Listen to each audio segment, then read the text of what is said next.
Study IQ IAS, अब तैयारी हुई अफोर्डेबल। नमस्कार, मैं हूं आशीष। प्रधानमंत्री मोदी कह रहे हैं कि हिस्ट्री को रिवाइज किया जाना चाहिए, उसको वापस री इंटरप्रेट किया जाना चाहिए, वापस ऐसी तरीके से लिखना जाना चाहिए कि हिस्ट्री में मौजूद सारे पक्षों के साथ न्याय हो। ऐसा वो क्यों कह रहे थे, ये आज का हमारा विषय है। और ये भी देखना हमारा विषय है दैट एक्चुअली क्या हिस्ट्री चेंज होती है, क्या हिस्ट्री राइटिंग जो है वो प्रभावित है या पॉलिटिसाइज्ड है, ऐसा क्यों होता है, कैसे होता है, और हिस्ट्री राइटिंग के अलग अलग नियम क्या हैं, ये सब आज हम अपने टाइम कैप्सूल में देखेंगे। तो आइए सबसे पहले देखते हैं कि ये स्टेटमेंट क्यों आ रहा था प्रधानमंत्री जी की तरफ से। बात यह थी कि 26 दिसंबर को प्रधानमंत्री बाल शहीदी दिवस मना रहे थे। ये इसलिए मनाया जा रहा था क्योंकि 10वें गुरु गोबिंद सिंह जी के दो साहिबजादे, दो बेटे की ये शहादत की दिन है। यानी कि इसी दिन आनंदपुर साहिब पर मुगलों ने कैप्चर किया, हमला किया और गुरु के दो बेटों को, जोरावर सिंह साहब को और फतेह सिंह, बाबा फतेह सिंह साहब को, दोनों को मिट्टी में यानी कि दीवारों पे चुनवा दिया गया। Now that was a very violent part of Sikh history. In fact ये पहली बार नहीं था कि सिखों के साथ या सिख धर्म गुरुओं के साथ इस प्रकार का बर्बर अत्याचार हो रहा था। For example the 9th Sikh Guru Tegh Bahadur ji की भी शहादत दिल्ली में औरंगजेब करवा रहे थे।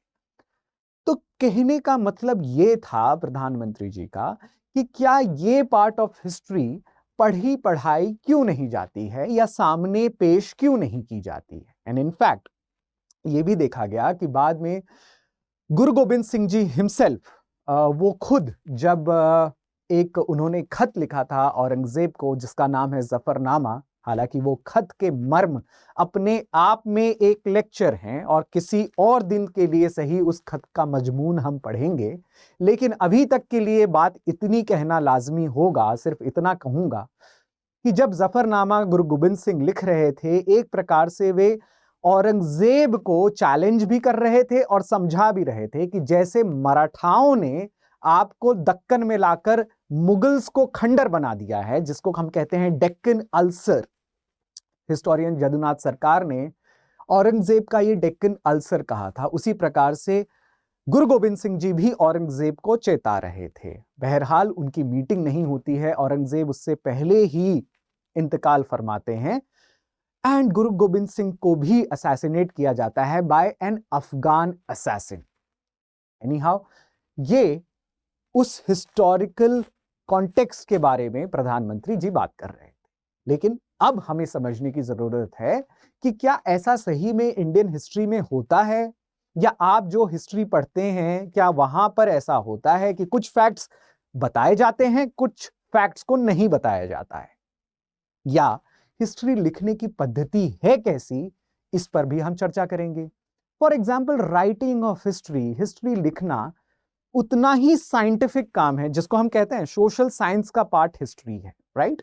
सो ये भी एक साइंटिफिक अप्रोच के तहत लिखा जाता है। सबसे पहले अगर हिस्ट्री स्टूडेंट्स जो हैं वो इनिशिएट होते हैं ग्रेजुएशन में या पोस्ट ग्रेजुएशन में, उन्हें बराबर बार बार EH कार की व्हाट इज हिस्ट्री पढ़ाई जाती है। यानी कि हिस्ट्री लिखने का एक फॉर्मूला या हिस्ट्री लिखने के कुछ नियम बताए जाते हैं।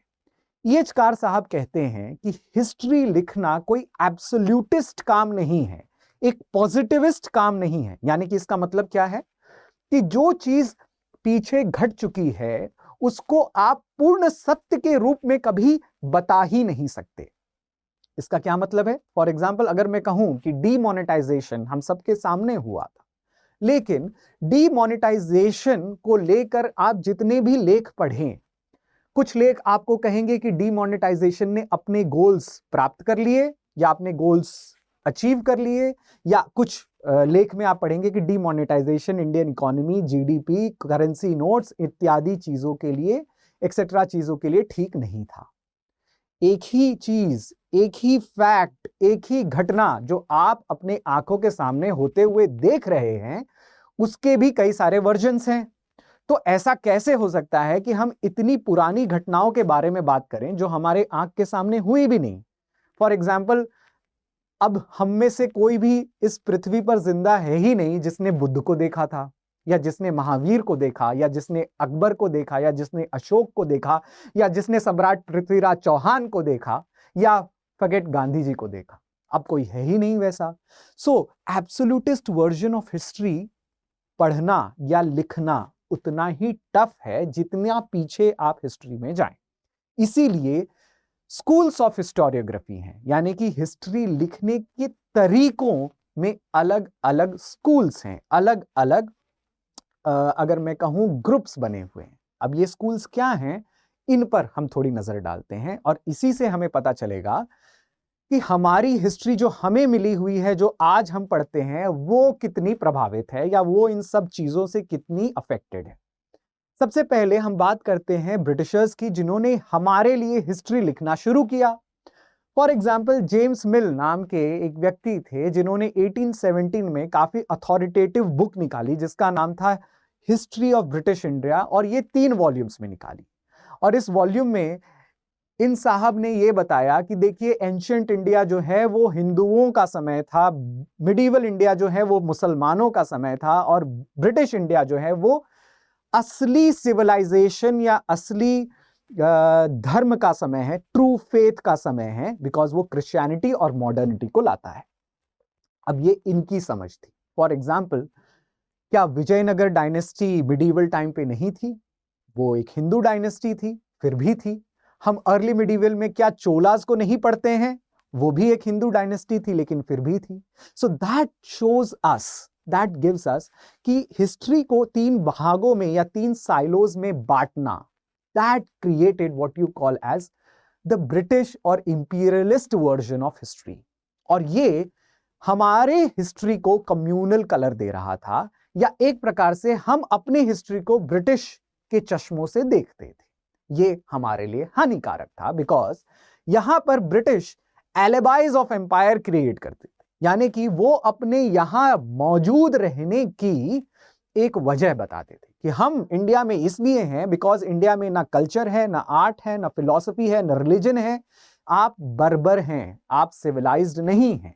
और सिविलाइजेशन देने की काम, जिसको हम कहते थे white man's burden, Rudyard Kipling की कई सारी पोएम्स आपने पढ़ी होंगी। उनमें से एक, रुडयार्ड किपलिंग का एक फेमस स्टेटमेंट है जो ये कहता है कि ये व्हाइट मैन का बर्डन है, एक गोरे लोगों का या श्वेत लोगों का। ये हमारा काम है कि हम इंडियंस को खाना कैसे है, उठना कैसे है, बैठना कैसे है, पढ़ना कैसे है, ये हम समझा सकें। That showed the upper imperialistic approach. इसके एवज में यहां पर मैं तस्वीर आपको वॉरेन हेस्टिंग्स की दिखाना चाहता हूं। जी हां, कई सारे लोग ये बात जानते होंगे, जो नहीं जानते हैं उनको मैं बता रहा हूं। वॉरेन हेस्टिंग्स गवर्नर जनरल हुआ करते थे इंडिया के। इनफैक्ट लॉर्ड क्लाइव के बाद वॉरेन हेस्टिंग्स का नाम सबसे ज्यादा लिया जाता है। 1773 से 85 तक वो भारत में मौजूद थे, 1785 तक। इनफैक्ट आप पिट्स इंडिया एक्ट या रेगुलेटिंग एक्ट इनके नाम पर ही पढ़ते हैं। लेकिन वॉरेन हेस्टिंग्स को आप यहां पर किसी ब्रिटिश रिगैलिया में नहीं देखते, वो एक इंडियन अटायर में है। वॉरेन हेस्टिंग्स ओरिएंटलिज्म पॉलिसी के लिए जाने जाते थे। In fact he wanted to study East. वो पश्चिमी जगहों से जरूर आते थे, लेकिन वो पूर्वी सभ्यता यानी हमारी सभ्यता को पढ़ना चाहते थे। क्यों पढ़ना चाहते थे? Because they wanted to colonise us. यहां पर अगर आप ध्यान से देखें तो एक तरफ एक पंडित मौजूद हैं जो थिंकिंग पर्सन है, जो शायद संस्कृत का नॉलेज रखते हैं, और दूसरी तरफ यहां पे एक मौलवी मौजूद हैं जो पर्शियन नॉलेज रखते होंगे या उर्दू नॉलेज रखते हैं। और वॉरेन हेस्टिंग्स के लगभग पूरे गवर्नर जनरलशिप में आपको यह देखने को मिलेगा कि Sanskrit sources as well as Persian sources को ट्रांसलेट किया गया, बुक्स निकाली गई, इंस्टीट्यूशंस खड़े किए गए। For example Asiatic Society of Bengal, ये इंस्टीट्यूशन खड़ा किया गया in order to study East as well as to govern it. तो आप समझ सकते हैं कि ये अपने चश्मे से, अपने नजरिए से भारत को देख रहे थे, राइट? ये आपको और कहीं नहीं मिलेगा। ये विक्टोरिया मेमोरियल में, यानी कि present day governor of Bengal के घर के प्रांगण में ये स्टैचू लगी हुई है जो एक जमाने में ब्रिटिशर्स की कैपिटल हुआ करती थी। बहरहाल आगे आते हैं। ब्रिटिशर्स ने तो जो हिस्ट्री हमें दी वो तो दी ही, लेकिन अगर आपको सही हिस्ट्री, सही नॉलेज, एक सही अप्रोच चाहिए, राइट, जो यूपीएससी डिमांड करती है, अगर आप यूपीएससी की प्रिपरेशन कर रहे हैं और आप चाहते हैं कि आपको इन सब चीजों के बारे में कंसेप्चुअल क्लैरिटी के साथ एक असली वर्जन या एक, जिसको हम कहते हैं ना विद इन जैनिज्म भी हम कहते हैं कि हमें सम्यक ज्ञान और सम्यक दृष्टि चाहिए, तो ये सम्यक ज्ञान और सम्यक दृष्टि देने का काम स्टडी आईक्यू अपने प्रोग्राम्स के थ्रू करता है। अगर आप 2023 की प्रीलिम्स को प्रिपेयर कर रहे हैं, विद इन 90 डेज हम कोशिश करेंगे कि आपकी ये मंशा पूरी हो। We will provide you with basic notes, static, current affair, and सबसे अच्छी बात जो मुझे बहुत अच्छी लगती है कि हर क्लास के बाद टेस्ट, यानी कि आपने क्या पढ़ा उसका तुरंत आपको विश्लेषण करने मिलेगा, उसका तुरंत आपको टेस्ट करने मिलेगा कि आप कितने पानी में हैं। बिकॉज हम बात कर रहे हैं जनवरी की, मई में परीक्षा है, आपको तैयार करने के लिए हम आपसे ज्यादा तत्पर हैं। Please go ahead with this course, specially for 26th of January. 26th of January students के भारी डिमांड के वजह से we have made it an extra off, जो हमारे प्रेजेंट डे प्राइजेस हैं। एंड आई एम श्योर आप हमारे मोटो से भली भांति परिचित हैं that we want to give affordability with quality. ऐसा नहीं है कि अगर हम आपके लिए कोर्सेज अफोर्डेबल कर रहे हैं तो हम क्वालिटी में एक रत्ती भर का भी फर्क करना चाहेंगे, right? So that is what we want to give. Of course for foundational students जो ये चाहते हैं कि 2024 में आप हमारे कोर्सेज या 2024 में आप प्रीलिम्स और मेंस दोनों की तैयारी करेंगे, so obviously you can look towards our foundational courses. इसकी क्लासेस काफी कॉम्प्रिहेंसिव, काफी डीप रिसर्च्ड और पूरे साल भर चलती है। साथ ही साथ आपको आंसर राइटिंग प्रैक्टिस के बारे में भी बताया जाता है। Not to forget, you will also keep giving at least 35 to 50 tests जो यूपीएससी के मॉड्यूल के हिसाब से चलता है ना। इतनी सारी तैयारियों के बाद भी हमारा मन नहीं भरता है, आप थक सकते हैं, हमारा मन नहीं भरेगा। We will continue to have what you call as a mentorship approach. Courses खत्म होने के बाद भी हमारे मेंटर्स, एजुकेटर्स, मैं खुद, हम सब लोग आपके साथ पर्सनल तरीके से जुड़े रहते हैं, पर्सनल हैंडल से जुड़े रहते हैं। ये हमारी मंशा है कि एक रेगुलर कोचिंग से हटकर आपको एक नई सोच और नए पद्धति से तैयारी की जाए, ताकि आप अंतिम घड़ी में लास्टली आपका नाम जब फाइनल लिस्ट में आए तो आपका भी सीना चौड़ा हो और हमारा, right? So going forward with our story कि हिस्ट्री कैसी चल रही थी। Now after we got independence, जब हमें आजादी मिल गई तो हमारे नेशनलिस्ट वर्जन्स आने लगे। इनफैक्ट कुछ हिस्टोरियंस जो थे, कुछ हिस्ट्री राइटर्स जो थे, वो इंडिपेंडेंस मिलने के पहले ही एक इंडियन वर्जन ऑफ हिस्ट्री लेकर आए, जिसमें सबसे ज्यादा बड़ा नाम आरजी भंडारकर का आता है और उसके बाद राजेंद्र लाल मित्रा का। प्रमथनाथ मित्रा, राजेंद्र लाल मित्रा, इन सब लोगों ने मिलके भारतीय चश्मे से या भारतीय पर्सपेक्टिव से इतिहास लिखना शुरू किया। इनफैक्ट 18th और 20th सेंचुरी के बीच में हमें खुद ही नहीं पता था कि हमारी सभ्यता क्या है, हमारी सिविलाइजेशन क्या है। फॉर एग्जाम्पल, ये काफी लोगों को पता ही नहीं है कि 1921 में हम इंडस वैली सिविलाइजेशन की खोज कर रहे थे। हम अपने सिंधु घाटी सभ्यता के बारे में नहीं जानते थे, लेकिन जब हम जानने लगे, पहचानने लगे, तो ब्रिटिशर्स को हमने ये बताया कि आप हमसे सभ्यता के रूप में या सिविलाइजेशन के रूप में नीचे हैं, ऊपर नहीं हैं। जब हमारे यहाँ पे गणतंत्र हुआ करता था, वैशाली या वज्जी में सबसे पहला लोकतंत्र विश्व का स्थापित था, तब आपके यहाँ पे नियोलिथिक रेवोल्यूशन चल रही थी। लोग अभी भी, यानी कि जब हमारे यहाँ पे गणतंत्र था तो उनके वहां पे पाषाण युग या स्टोन एज हुआ करता था। So you can juxtapose this kind of history. जब ऐसी नॉलेज आपके पास आई तो आप ब्रिटिशर्स को वैचारिक रूप से, यानी कि इंटेलेक्चुअल रूप से क्वेश्चन करना सीख गए। ये थी हिस्ट्री के बदलते आयामों की एक तस्वीर, यानी कि ये पावर हिस्ट्री आपको देती है बोलने की, right? So you started questioning the alibis of empire, यानी कि एम्पायर के जो झूठ थे, ब्रिटिश साम्राज्य के जो झूठ थे, वे झूठ अब पकड़े जा रहे थे। यहाँ पर मैंने पिक्चर बताई है अलेक्जेंडर द ग्रेट यानी कि अलेक्जेंडर कनिंघम के बारे में, अलेक्जेंडर द कॉन्करर के बारे में नहीं, जो डायरेक्टर जनरल थे आर्कियोलॉजिकल सर्वे ऑफ इंडिया के, जो इंडस वैली सिविलाइजेशन को खोजने में भी एक इम्पॉर्टेंट मुकाम रखते थे। बहरहाल उन्होंने एक्सकवेशन जिस तरीके से की, उन्होंने खोज कम डिस्ट्रक्शन ज्यादा कर दी, बट आप यहाँ पे उन्हें इंडियन आर्टिफैक्ट्स के साथ देख सकते हैं। End of course he also was a very instrumental player in writing a newly formed history of India. आगे बढ़ते हैं। We are talking about revisionist schools. Revisionist school के बारे में, यानी कि वो स्कूल जो इंडिपेंडेंस के बाद आ रहा था और एक आधिकारिक रूप से हिस्ट्री लिख रहा था, और मैं इसको एग्जाम्पल्स के थ्रू बताऊंगा। मान लीजिए कि आप औरंगजेब के बारे में, यानी कि प्रधानमंत्री मोदी ने जिस तरीके से स्टेटमेंट दिया, तो वो कहानी औरंगजेब की कहानी से ही शुरू होती थी। यदुनाथ सरकार एक ऐसे हिस्टोरियन बने जिनकी फोटो आप यहां पर देख सकते हैं, जिन्होंने औरंगजेब की पर्सनल हिस्ट्री पर ज्यादा लिखना पसंद किया।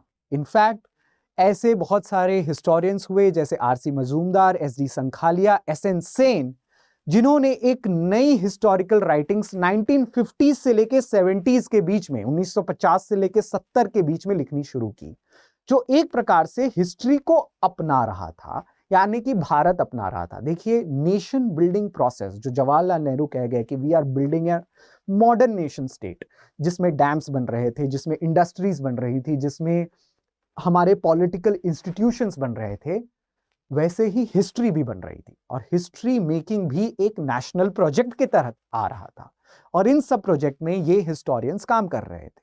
तो जैसा कि मैंने आपको बताया, औरंगजेब की नई वर्जन्स या औरंगजेब के बारे में पर्सनल हिस्ट्री लिखना, उनके बर्बर कार्यक्रमों के बारे में लिखना, या उनकी कॉन्फ्लिक्ट्स ऑफ हिस्ट्री के बारे में लिखने का काम भी हो रहा था। फॉर एग्जाम्पल, यहां पर आप देख रहे हैं 1857 की भारत सरकार की आधिकारिक बुक। ना 1857 की आधिकारिक बुक एसएन सेन जब लिख रहे थे, तो वो हिस्टोरिकल पर्सपेक्टिव ब्रिटिशर्स से थोड़ा अलग लेकर लिख रहे थे।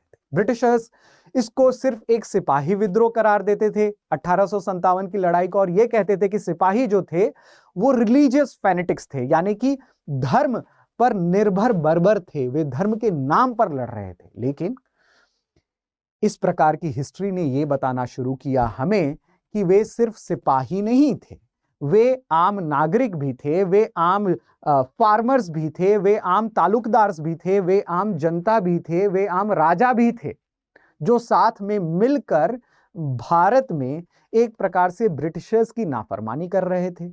और आप इसे केवल सिपाही विद्रोह ना बोलें, आप इसे केवल धर्म में सने हुए लोगों का विद्रोह ना बोलें, बिकॉज 1857 का कॉज सिर्फ धर्म पर नहीं था, 1857 का कॉज धर्म के आगे भी था, वो हमारे वजूद और हकूक की लड़ाई थी, राइट। और एक एग्जाम्पल हमें देखने को मिलता है बाय द कमेमोरेशन ऑफ 1857। आप देख रहे हैं म्यूटिनी मेमोरियल, ये न्यू दिल्ली यानी कि दिल्ली यूनिवर्सिटी के पास आज भी मौजूद है। ब्रिटिशर्स ने इस म्यूटिनी मेमोरियल को 1857 को कमेमोरेट करने के लिए बनाया था, यानी कि वो ये कह रहे थे कि जो हमारे फॉलन सोल्जर्स हैं इस प्लेक में, यानी कि इस प्लेक में ये लिखा हुआ है ब्रिटिशर्स द्वारा कि जो हमारे फॉलन सोल्जर्स हैं उनको एक एनिमी ने मारा, राइट। और वो एनिमी जो थे रिलीजियस तौर पर बर्बर थे, देवर बारबेरिक, वो एक सिपॉय म्यूटिनी के तहत मारे गए।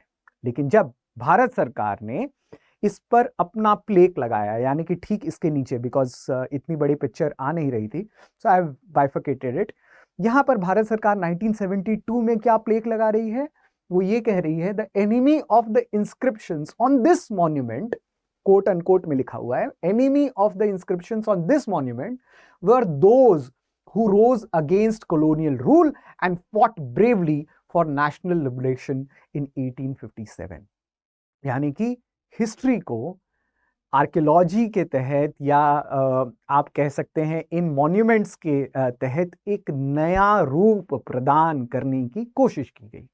उन लोगों के बारे में बताने की कोशिश की गई जो सिर्फ सिपाही विद्रोह के हामी नहीं थे, वे सिपाही विद्रोह से ज्यादा 1857 को देखना चाहते थे। इसी प्रकार से ही जो है वो हिस्ट्री आगे चलती रहती है, बदलती रहती है। ये बहुत ही अच्छा एग्जाम्पल है लोगों को ये बताने का कि किस प्रकार से ब्रिटिशर्स ने 1857 को अपने नजरिए से देखा, और जब हमने हिस्ट्री लिखी यानी कि एस एन सेन की अथॉरिटेटिव टेक्स्ट जब आ रही थी तो वो ये बता रही थी कि एक्चुअली में सिर्फ सिपाही विद्रोह नहीं, सिपाही विद्रोह के अलावा भी, सिर्फ धर्म नहीं, धर्म के अलावा भी ब्रिटिशर्स के बहुत सारे पॉलिटिकल कॉज हुआ करते थे, इकोनॉमिक कॉज थे, मिलिट्री कॉज थे, जिसके वजह से 1857 का विद्रोह हुआ। ना गोइंग फर्दर, और कौन से स्कूल हैं जो बाद में आए और हिस्ट्री राइटिंग को और जो है मोड़ने की या और अपनी तरफ से कुछ इफेक्ट डालने की कोशिश की गई। सबसे ज्यादा इसमें श्रेय दिया जाता है मार्क्सिस्ट स्कूल को, जो 1970s के बाद में भारत में काफी हावी तौर पर आया। ये स्कूल क्या कहती है? ये स्कूल ज्यादातर इकोनॉमिक डिटर्मिनिज्म को पढ़ना चाहती है, यानी कि वो ये देखना चाहती है कि एक डायनेस्टी की इकोनॉमी कैसी थी। यानी कि वो ये देखना नहीं चाहेगी कि औरंगजेब क्या कर रहे थे, अकबर क्या कर रहे थे अपने पर्सनल रूप में या अपने पर्सनल कैपेसिटी में। वो ये देखना पसंद करेंगी कि औरंगजेब के समय में एग्रेरियन सिस्टम कैसा था, या अकबर के समय में एग्रेरियन सिस्टम कैसा था, या इंडिया में क्या हर्षवर्धन के समय या गुप्ता के समय गोल्डन एज था या डार्क एज था, एक्सेट्रा एक्सेट्रा। यानी कि वो ज्यादातर फोकस करते हैं इकोनॉमिक्स पे, एग्रीकल्चरल सर्वे पे, rather than focusing on the personal histories. Excessive focus economy पे रहता है। मार्क्सिस्ट स्कूल की ये सबसे बड़ी क्रिटिसिज्म आज कल की जाती है कि ये बिल्कुल ही सोशल, रिलीजियस, कल्चरल एस्पेक्ट को इग्नोर करते हैं, यानी कि वे सामाजिक और सांस्कृतिक और साथ ही साथ धार्मिक पक्षों को अपनी हिस्ट्री राइटिंग में जगह नहीं देते हैं और ज्यादातर एक इकोनॉमिक पर्सपेक्टिव से हिस्ट्री लिखते हैं। इसमें सबसे बड़े नाम जो आप देखेंगे वो है आर एस शर्मा का, रोमिला थापर का, एस गोपाल जो सर्वपल्ली राधाकृष्णन के बेटे हैं उनका, इरफान हबीब का, एक्सेट्रा। हालांकि इन्होंने हिस्ट्री को अपने तरीके से एनरिच जरूर किया, एक नया पर्सपेक्टिव जरूर दिया। इनफैक्ट आप ज्यादातर हिस्टोरिकल बुक्स आज भी इन लेखकों के ही पढ़ेंगे, बट साथ ही साथ इन्होंने काफी जिसको मैं कह रहा हूं या जो इनका क्रिटिक है कि ये धर्म को तवज्जो नहीं दे रहे थे हिस्ट्री में, धार्मिक संवेदनाओं को तवज्जो नहीं दे रहे थे, धार्मिक पक्षों को हिस्ट्री में स्पेस नहीं मिल रहा था, सामाजिक पक्षों को हिस्ट्री में स्पेस नहीं मिल रहा था, और साथ ही साथ कोशिश ये की जा रही थी कि पॉलिटिकल हिस्ट्री को भी ज्यादा समय ना दिया जाए। Now that leaves what you call as critics of Marxism. आप यहाँ पे किताब देख रहे हैं इरफान हबीब की, बहुत ही सेमिनल किताब है agrarian system of Mughal India, और ये मुगल इंडिया के एग्रेरियन सिस्टम को काफी विस्तृत तौर पर बताती है।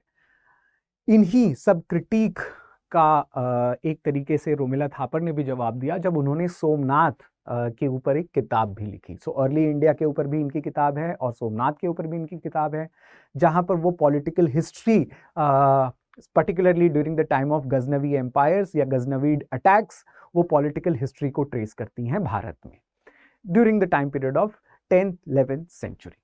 आगे हम बढ़ते हैं, इसके अलावा हिस्ट्री में क्या चेंजेस हुए, और एक बहुत ही अच्छी स्कूल जो उभर कर आई उसका नाम है सबाल्टर्न स्कूल। ना सबाल्टर्न स्कूल ये क्या कर रही थी या इससे एक मार्क्सिस्ट स्कूल से कैसे अलग थी? सबाल्टर्न स्कूल का एक नारा है to focus on history from below, यानी कि नीचे से हिस्ट्री को देखने की कोशिश, नीचे के लोगों को देखने की कोशिश, वो लोग जिनके पास कोई अपनी आवाज नहीं थी, वॉइस नहीं थी। यानी कि फॉर एग्जाम्पल अगर मैं ब्रिटिश इंडिया में ट्राइबल हिस्ट्री के बारे में बात करूं या ट्राइबल रिवोल्ट्स के बारे में बात करूं, इनकी हिस्ट्री को उजागर करने का काम सिर्फ और सिर्फ सबाल्टर्न्स ने किया है। ये सबाल्टर्न स्कूल का काम है। कैसे? फॉर एग्जाम्पल इनका ये कहना था कि देखिए जो विजेता होता है यानी कि जो जीतता है जंग में वो हिस्ट्री को भी लिखता है। इसलिए अगर ट्राइबल्स हार रहे थे, मान लीजिए रंगपुर ढींग या मोपला अपराइजिंग्स या सांथाल्स अपराइजिंग या आप और दूसरे अपराइजिंग्स लाइक वासुदेव बलवंत फाड़के के uprising, Ramoshis uprising, Gond tribal rebellions, इन सब के बारे में पढ़ना चाहेंगे तो आपको लिखित तौर पर ब्रिटिशर्स की तरफ से कोई हिस्ट्री नहीं मिलेगी, बिकॉज ब्रिटिशर्स जीत रहे थे और इन ट्राइबल्स को बर्बर बता रहे थे। इन ट्राइबल्स को बता रहे थे कि इनके पास न संस्कृति है, इनके पास न लेखन पद्धति है, यानी कि राइटिंग स्क्रिप्ट नहीं है, और ये जो हैं ये ज़्यादातर बारबैरिक और समाज में सभ्यता के उस पार रहने वाले लोग हैं, एक्सेट्रा। इन प्रकार की चीज़ें बताई जाती थी। लेकिन सबॉल्टन्स क्या करते थे? सबॉल्टन्स इनकी हिस्ट्री कैसे लिखते थे? सबॉल्टन्स इनकी हिस्ट्री एक बहुत ही अच्छा एग्जाम्पल जो रंजीत गुहा इस स्कूल के सबसे बड़े और उम्दा नामों में से एक हैं। वो ये कहते हैं कि ऐसे दबे कुचले शोषित पीड़ित वर्ग की हिस्ट्री आपको एफआईआर्स में देखने को मिलेगी, पुलिस रिकॉर्ड्स में देखने को मिलेगी, ऐसे जगहों पर देखने को मिलेगी लाइक कोर्ट्स एंड कचहरीज में देखने को मिलेगी, बिकॉज उनके बारे में वही लिखा गया है, राइट? आप पढ़ते हैं सिद्धू और कान्हू की स्टोरी संथालों में, या आप मुंडा उलगुलन बिरसा मुंडा के बारे में पढ़ते हैं। कहाँ से पढ़ते हैं, कैसे पढ़ते हैं? हमें धन्यवाद देना चाहिए सबॉल्टन्स का। इसमें सबसे बड़े नाम रणजीत गुहा हुए, दीपेश चक्रवर्ती हुए, शाहिद अमीन का नाम मैं पर्टिकुलरली लेना चाहूँगा क्योंकि मैं खुद उनका स्टूडेंट रहा हूँ। So it tells you a different way to study history. इसके अलावा भी अब हिस्ट्री में फेमिनिस्ट स्कूल्स आए हैं जहाँ पर पर्टिकुलरली हिस्ट्री को देखा जाता है from the perspective of women's angle, कि किस प्रकार हिस्ट्री ने एक पर्टिकुलर सेक्स को ही अफेक्ट किया, या किस तरीके से एक पर्टिकुलर वर्ग ने अपनी हकूक की या अपने हक की लड़ाई लड़ी through out the time period of history. For example Chitra Banerjee या आप उर्वशी भुटालिया, इनके नाम पार्टीशन के हिस्ट्री से ज़रूर जोड़कर पढ़ेंगे। फॉर एग्जाम्पल पार्टीशन की हिस्ट्री अपने आप में गवर्नमेंट ऑफ इंडिया की एक बहुत बड़ी प्रोजेक्ट है।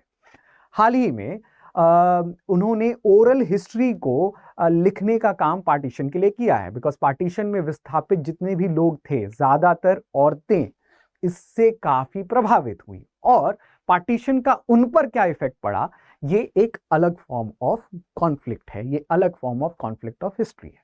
Now all of these things are very if I would say interesting to see कि किस प्रकार से हिस्ट्री शेप करती है, राइट? इसको हम कहते हैं क्रोनोलॉजीज या हिस्टोरियोग्राफी, जो हिस्टोरियोग्राफी अलग अलग तरीके से आती है और हिस्ट्री को शेप करती है। और ये कार्यक्रम और ये इस प्रकार का प्रोसेस चलता रहता है, चलते रहना चाहिए। अलग अलग जगहों से, अलग अलग विचारों से ज्ञान मिलना चाहिए, that is the basic thing. But for UPSC students, जो यूपीएससी स्टूडेंट्स हैं, उनको ये बताने में वो अपने आप को इस बारे में तैयार रखें कि देखिए, आप जब एग्जाम दे रहे हैं तो आपको objective as well as subjective दोनों ज्ञान की कोई कमी नहीं होनी चाहिए, राइट? ऑब्जेक्टिव आपको प्रीलिम्स तक लेके जाएगा, सो उसके लिए हमारे पास अलग से कोर्स हैं, लेकिन सब्जेक्टिव ज्ञान आपको मेंस तक पहुंचाएगा। आज का लेक्चर ज्यादातर सब्जेक्टिव हिस्टोरिकल पर्सपेक्टिव के बारे में था। बहरहाल, या अगर आप प्रीलिम्स के लिए तैयारी कर रहे हैं या मेंस के लिए तैयारी कर रहे हैं, निश्चिंत रहिए। If you are taking that mental, अगर आप तैयार हैं इस चीज के लिए, क्वालिटी और अफोर्डेबिलिटी दोनों का नारा लेकर हम आगे चलते हैं। हम अपने स्टूडेंट्स को कम से कम और अच्छे से अच्छी शिक्षा देने में बिलीव करते हैं। That is why we say quality with affordability.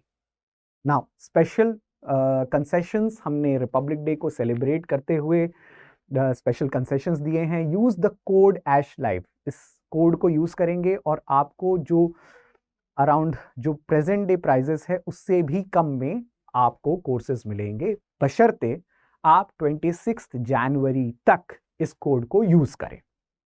Also please understand that हम आपको प्रीलिम्स के लिए 90 दिनों तक तैयार कर लेते हैं, बट फॉर मेंस ये एक बड़ी मैराथन की तरह रेस है। इस मैराथन में हम आपके साथ भी भागते हैं। सो नोट्स बनाना या साथ ही साथ करंट अफेयर्स बनाना और आंसर राइटिंग, जो शायद मेंस के लिए उतना ही इंपॉर्टेंट है अलोंग विद द लेक्चर्स, ये भी देना हमारा काम है।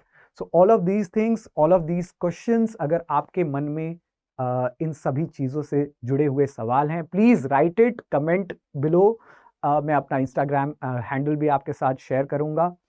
बट अंडरस्टैंड कि जो भी कुछ करना पड़े, एन केन प्रकारेण, राइट, साम दाम दंड भेद, जो भी कुछ करना पड़े, यूपीएससी की परीक्षा आपको पार करनी है तो आप उसके लिए खड़े हो जाएं। मेक अ सॉलिड रिजॉल्व, दृढ़ संकल्प करें, promise to yourself as well as promise to others कि आप एक लक्ष्य लेके खड़े हैं और उस लक्ष्य को पार करेंगे।